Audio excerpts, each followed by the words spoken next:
NATE operating system.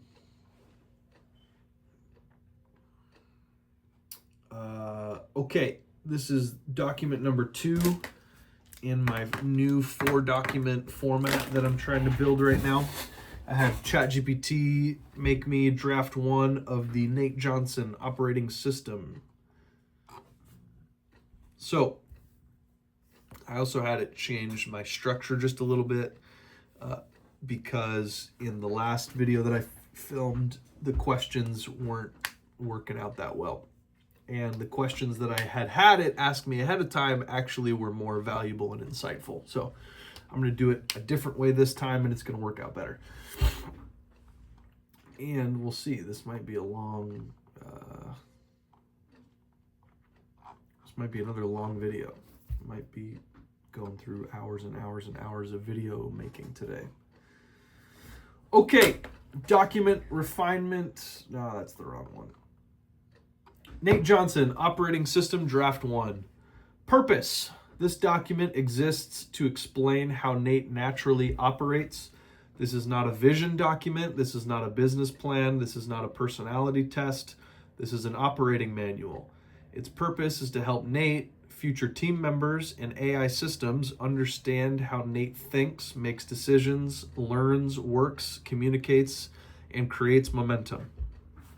So, that's what the purpose of this document is. I like it. I can't imagine a future team member actually reading this, but maybe I'll make Michelle read it. I'm not exactly sure. Core observation. Nate is a verbal processor. He often discovers what he is thinking by talking. Many people think first and speak second. Nate frequently speaks first and then discovers what he thinks while speaking. I would say that's partially true. I would say I hold my tongue a lot when I'm talking one-on-one with other people because I like knowing that the thoughts that I'm having are actually what I'm thinking. So maybe that does just mean that I'm a verbal processor.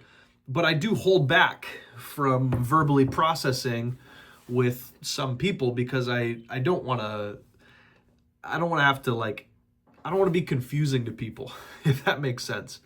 I'd like to know what I think first and then communicate it after I know what I think. But I do need to talk. It's a catch-22 kind of. So the goal is not to eliminate verbal processing. The goal is to capture and organize the insights that emerge from it.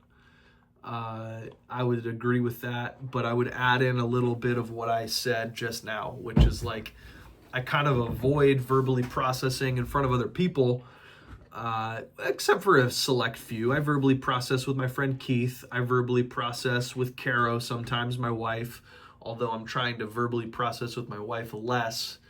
I'm trying to accomplish it other places. Yeah, there are some people that I verbally process with. I definitely do not verbally process with my dad. Sometimes I verbally process with my mom, for sure. Let's see, who else?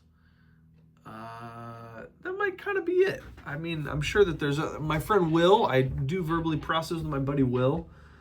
I can talk to my friend Luke without needing to already have understood the points.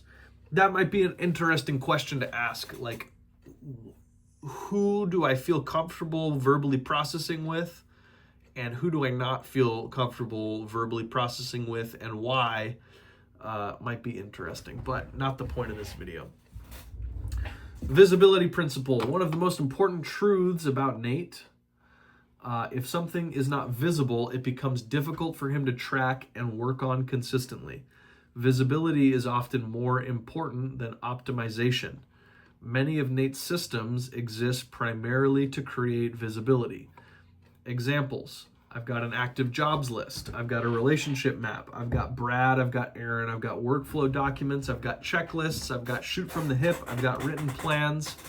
That would all be accurate. I don't really look at my relationship map because it's too buried realistically right now. I'd love to look at it more, and I'd love to, on my active jobs list, if I had AI create for me an active job list, I'd love for it to pull, I'd love for AI to pull out for me who in my relationship map I should talk to. Like I kind of need AI to create active jobs lists for me and like work goals for the week. And I need some fun goals and I need some not as fun goals. Some fun goals would be like, hey, call Luke Coffey this week, or call Will McFarland this week, or call Tim Heiduke this week, or go and make a bowl on your lathe this week. Go and create one cutting board this week. Those would be examples of fun things that need to get added to my weekly routine onto a checklist that kind of that's highly visible. That would be good and important. Either Brad or Aaron needs to kind of tell me, hey, look, here's all of your work things that you need to accomplish. Here's all of the stuff that's going on with Hollister and going on with all your different projects. But also on your list for your week, you do have these other things that you need to accomplish that'll just add to like your coffee with your wife. You got to do it. You got to have it. You got to check off that box. I do love checklists. That's for sure. Shoot from the hip has been very visible lately. Written plans, I would say, are definitely yes. So yes, visibility is very, very important to me. Definitely. When something disappears into memory, email, text messages, or scattered files, momentum is often lost. Definitely agree with that. That is why I was being so intentional with Aaron in my ChatGPT, is because I've lost momentum on some things because I just didn't do what I knew that I needed to do with certain project work. I've let Brad get most of the attention lately, and I've dropped the ball on some Aaron stuff lately because Brad has been what's visible. So visibility is definitely that's crazy important. The scout pattern. Nate naturally operates as a scout. I enjoy discovering opportunities, finding patterns, connecting ideas, building relationships, identifying future possibilities, creating systems, teaching concepts. I'm naturally drawn towards exploration and discovery. I'm less naturally drawn toward repetitive maintenance and operational administration. That is true about me, but I do need to be better at repetitive maintenance and operational administration. I definitely need to. Course correction rule. Nate's thinking is interactive. He frequently explores, tests, evaluates, adjusts, refines. Changing direction is not necessarily inconsistency. Often it's refinement. AI and team members should not assume that a previously stated opinion represents a permanent belief. The goal is accuracy, not consistency. I would agree with that. I definitely course correct frequently. Yeah, I do. That is a huge thing that AI is for me to course correct and explore and figure out what's going wrong and what's going on. Super important. Energy source. Nate tends to gain energy from meaningful conversations, teaching, customer discovery meetings, relationship building, strategic thinking, systems development, future planning, creating clarity, helping people understand concepts, simplifying complexity. Activities that create energy should generally be protected and leveraged. Okay, let me go back through them one at a time. Meaningful conversations. Yes, I could stay at Old Town Coffee all day and just talk from person to person and not actually get anything work-wise productive done. Teaching. I do enjoy helping other people understand the principles that I have learned and applied to my own life. Definitely, I enjoy teaching. Customer discovery meetings. I do really like this. I do like finding a customer and then acquiring the customer through however I need to acquire them. I do like that whole part of the process. I love relationship building. Strategic thinking. I do really enjoy strategic thinking, definitely. I like figuring out, we don't know how to do this, let's figure out how to do this. Systems development. I do like developing systems, but it is difficult for me to sit down and focus and push and push and push and push and push. I'm discovering a way to do it, which is just have like basically what I'm doing right here. I'm creating a system right here. I have a rough draft, and then I just get to kind of talk it through and think through it. I'm enjoying what I'm doing right now. Future planning, I love planning things. I really love planning things. I love figuring out the nuances of whatever we're trying to figure out and then how to actually accomplish it and execute on it. I love future planning. Creating clarity, I love the Myron Golden concept. Think like a genius, talk like a fifth grader. I love that idea. I like creating clarity. I like simplifying things. I really, really do. Helping people understand concepts, love that. Simplifying complexity, I love that. Energy drains. Nate tends to lose energy from scattered information, repetitive administration, fulfillment bottlenecks, excessive project management, unclear ownership, hidden decisions, context switching, operational chaos. When Nate begins feeling overwhelmed, the problem is often visibility, clarity, or operational complexity rather than workload alone. Yes. I would say yes. It's difficult for me when a problem comes up for me to actually like sit and dig and push and figure out what is the problem with. I mean, I'm good at it, but it's like I definitely am slow to execute when there's a lot of friction. I would say that's definitely true. Scattered information, that's like the worst problem that I have right now. My information's all over the place. I'm trying to simplify it. Excessive project management. I don't know what excessive project management means. I'm good at project management, but yeah, I would say excessive project management. That drains my energy for sure.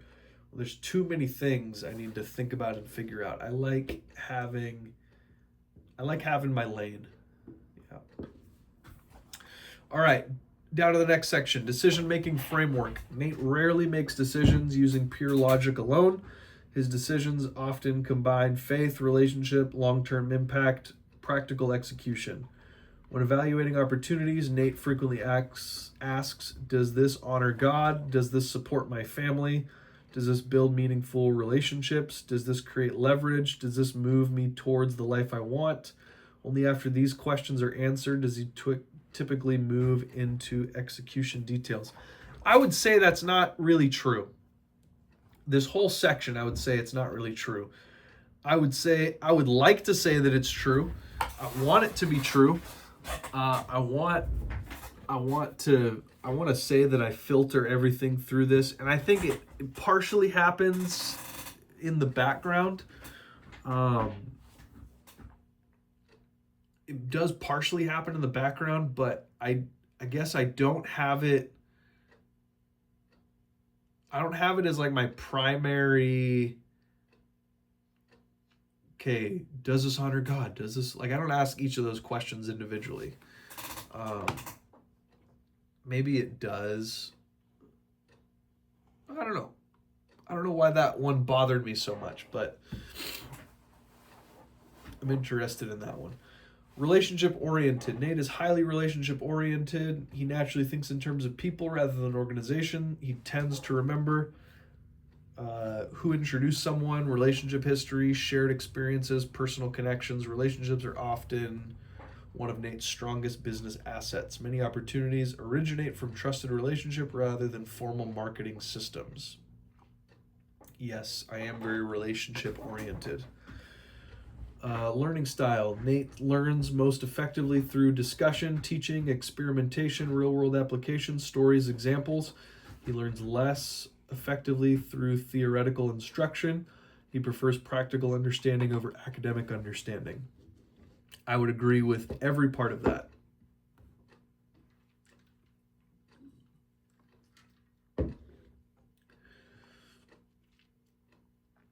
Teaching pattern. One of Nate's reoccurring patterns is teach once, reuse many times, invest deeper where needed.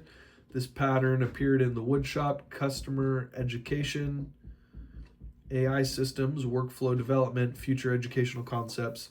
Teaching is not merely a business strategy, it's a recurring operating pattern.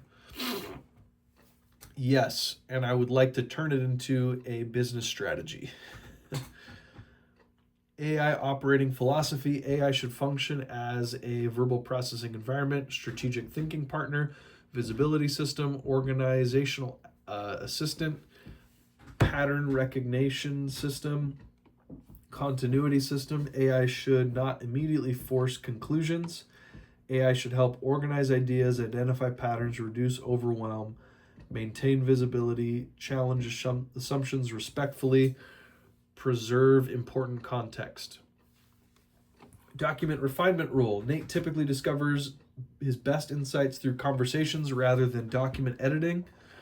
When refining important documents, create a draft, read draft out loud, ask meaningful questions, allow verbal processing, capture transcript, extract insights, refine, document, repeat. This document exists to generate conversations. The conversation improves this document. I would say that whole thing's a little bit confusing, and I'm not sure if someone would understand what is meant by this document refinement rule. I would say, number one, AI creates a draft, or someone creates a rough draft. Nate reads rough draft aloud on Shoot from the Hip or something like that. AI asks meaningful questions. Allow verbal processing through a Shoot from the Hip video. Capture the transcript from the Shoot from the Hip video. I think it just needs a little bit more detail, I guess. Then AI extracts the insights. Then AI refines the documents. And then the process is repeated. Systematically isn't the right word. Like, I want to start doing it like on regular intervals. So that would be my comments on the document refinement. Current growth edge. Nate naturally gravitates towards opportunities, systems, relationships, ideas. His current growth challenge is building enough operational structure that opportunities no longer create overwhelming fulfillment requirements. Current focus: simplify TCG, multiply TCG, refine TCG. The goal is not more opportunities. The goal is creating capacity for opportunities. I would agree with that, for sure. I would agree with that. Yeah, I would agree with that. So that was me reading through the AI document. I honestly, kind of halfway through, got a little bit overwhelmed and impatient. Was talking about some things that were like a little bit obscure, and I don't know exactly how to think or respond to them. But I'm going to read through the questions for my Shoot from the Hip video at the bottom of this. AI told me don't try to answer these perfectly, just turn to the camera and talk. What causes me to procrastinate? When I avoid something, what's usually happening underneath the surface? Let's see, there's 8 questions. I'm going to scroll back up to where it gave me more detail, because honestly, I liked the more detail when it asked me more detail for the questions. Let me see.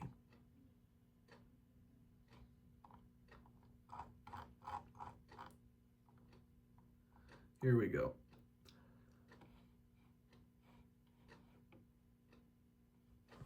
Because it gave me a bunch more details, so I like this better. Giving me something to jump off from. When I'm making a video, I don't know what I like. Don't take any of this. This is just me verbally processing. Don't take this as gospel, AI, when you analyze this video.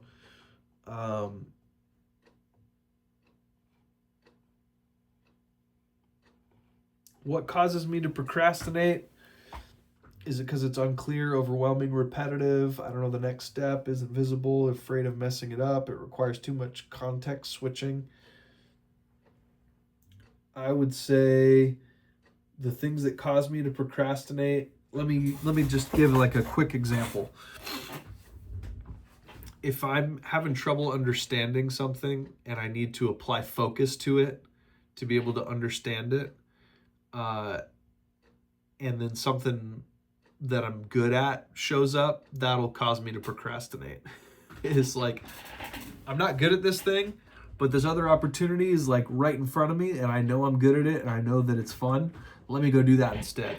Let me go talk to this person instead of trying to figure out something. So isolating, like pushing out things that I'm good at to out there so that I can like sit right here with what I'm not good at that I'm focused on. Like that is definitely something that helps me not procrastinate. All right, I'm gonna go to the next one. What gives you energy? Not what you enjoy, not what actually creates energy. What actually creates energy? Teaching, discovery, relationship systems, future opportunities.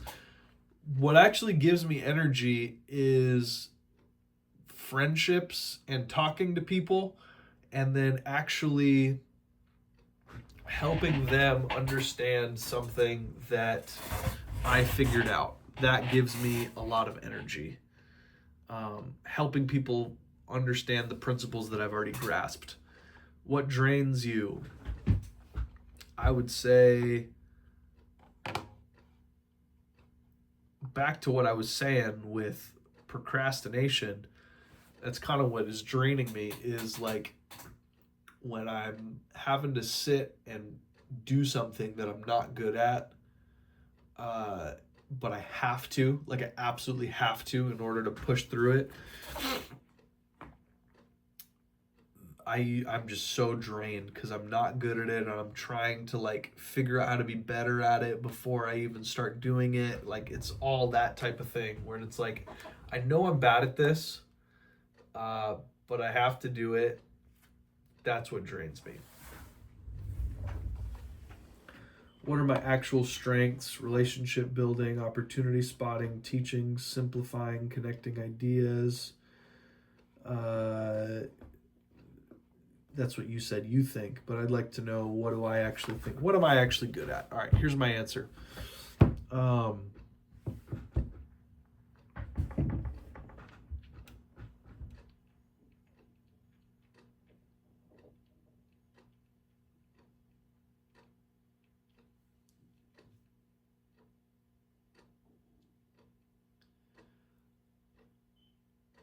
I heard a story about Steve Jobs, and that Steve Jobs was able to connect seemingly random things in a way that made sense and like revolutionized industries because he connected seemingly disconnected things. I'd like to think that I'm good at connecting seemingly unconnected things. Yeah. I think I'm good. Yeah, I guess I'm going to leave it at that. I think I'm good at connecting seemingly unconnected things, disconnected things. Finding a way to pull one idea from one facet and combine it with another idea from another facet and actually create it into something that is better than each of the ideas individually. I think I'm good at grabbing and filtering through ideas and combining the ideas. What am I consistently bad at?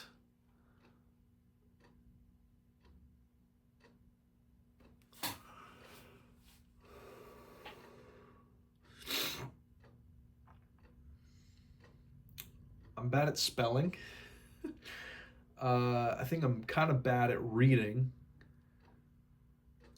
I think I'm bad at clarity.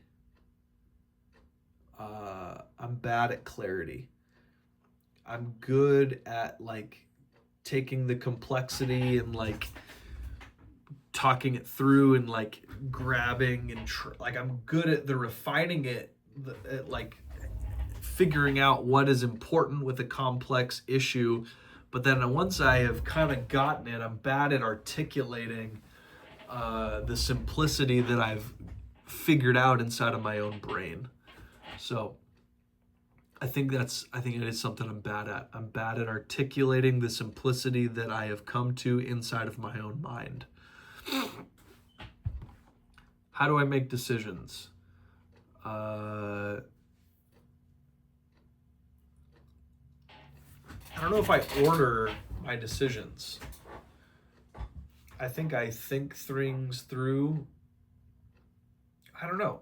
How does anyone make a decision? I do try to figure out what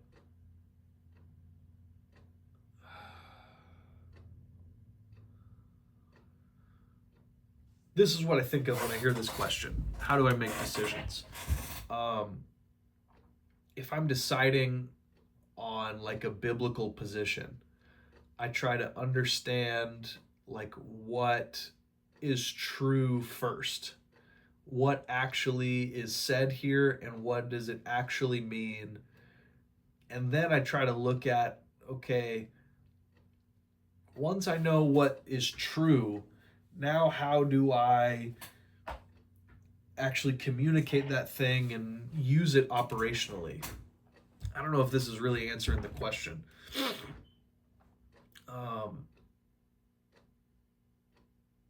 Yeah.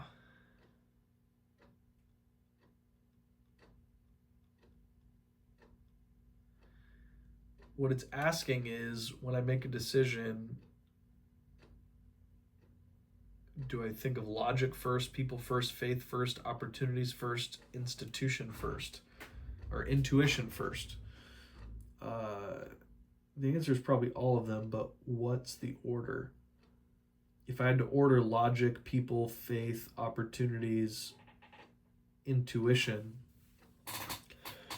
I'd like to think that I stick logic first, and above that really is like faith. Like, does it make sense? Does it align with my beliefs? I don't know. It's a hard question, and I'm going to skip it. What role should AI play? This is interesting. I've been looking at, like, can AI replace God? Is that what the point of AI is? Is the point of AI to replace God? And I do not want AI to replace God. I made a video this morning, and I haven't actually uploaded the transcript into ChatGPT, but I'm going to upload it after I ended up making this video. I'm going to upload it. But AI,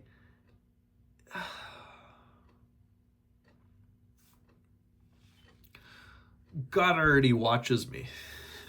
God already knows my coming in and my laying down. That's what the Bible says. Like, God sees all. He knows all.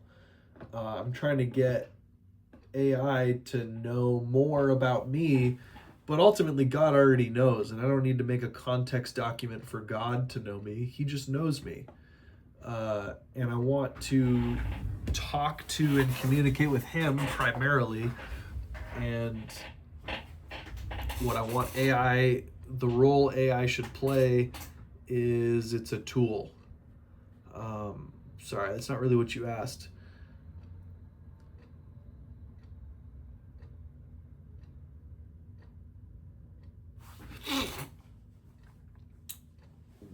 AI is a tool to help me be more organized and a tool for me to help move my life in the direction I want it to head. It's a tool for me to evaluate and verbally process with. AI, I want it to be a tool that I keep things visible and get myself to be operationally more efficient and operationally more streamlined and operationally better. I just want it to operationally make me better. What role should people play? Michelle, Keith, future hires, contractors, designers, what kind of things should humans eventually take off your plate? Because I think this will really reveal a lot about how you see your own role. I think I want Michelle and Keith to handle more of that 300 hours that's behind the 10 hours that take me to get a yes. I said that in one of my videos recently that it takes me 10 hours to get a yes and 300 hours to fulfill the yes. I would say maybe that's part of it. The stuff that I want to stop doing, I want to stop doing the stuff that I'm bad at. And I want to keep doing the stuff that I'm good at. I think ultimately that's how it is.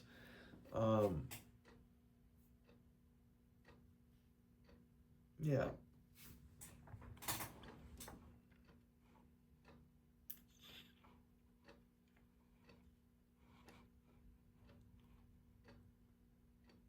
So, anyways, that's all the questions. This was a 30-minute video. I'm going to post this one to YouTube and work on the next one, TCG operating system.